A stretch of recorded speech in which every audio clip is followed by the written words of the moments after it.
নমস্কার। আজকে আমার নিবেদন কবি রত্নেশ্বর হাজরার লেখা কবিতা পক্ষীপাড়ার পাঠশালায়।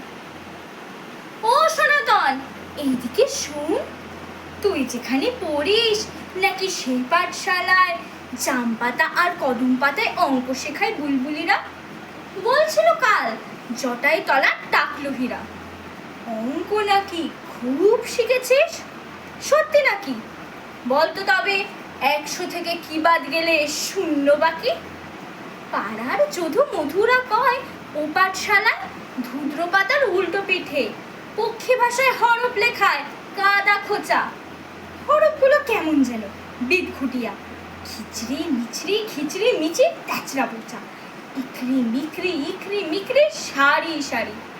বলছিল গান গাইতে এসে বৈরাগীদের আঁকড়াধারী। ওরা যা কয় সেসব কি ঠিক?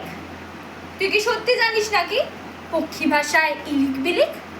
জানিস যদি বলতো দেখি, কোন হরফে ডালিম পাতায় চুরি করে লেখা দেখি?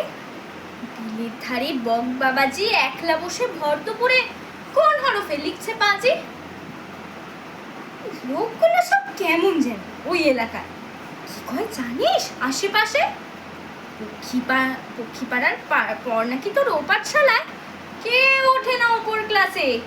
পাশ করা নেই, ফেল করা নেই, ঘুরছে সবাই এলেবেলে। শালিক পুরো নিত্যি চেঁচায়, ভেদ কিছু নেই, পাশে ফেলে। সত্যি নাকি? ও সনাতন, লোকে যা কয় সত্যি নাকি? ওই পাড়ার পাঠশালায় কি দারোয়ান কি ধনেশ পাখি? ও সনাতন, এইদিকে শোন, একটুখানি আয় ধারে। পক্ষী ভাষায় বলতো লিখে কাঠ ঠোকরা তার ঠোঁট দিয়ে তোর মাথায় কেন গাঁটটা মারে? নমস্কার।